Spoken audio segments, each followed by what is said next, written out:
اقوام متحدہ میں اتوار کے روز ہندوستان نے پاکستان کی جانب سے اقوام متحدہ کی شخصیات پر حملہ کرنے کے تمام الزامات کو نکار دیا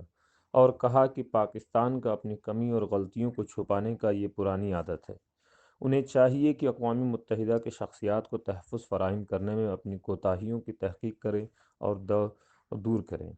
پاکستان نے خط لکھ کر ہندوستانی فوج کی جانب سے United nation military observer group in India and Pakistan UNMOGIP کے دورہ کرنے والی شخصیات کی گاڑی پر خاصا نشانہ بنا کر حملہ کرنے کا الزام لگایا تھا،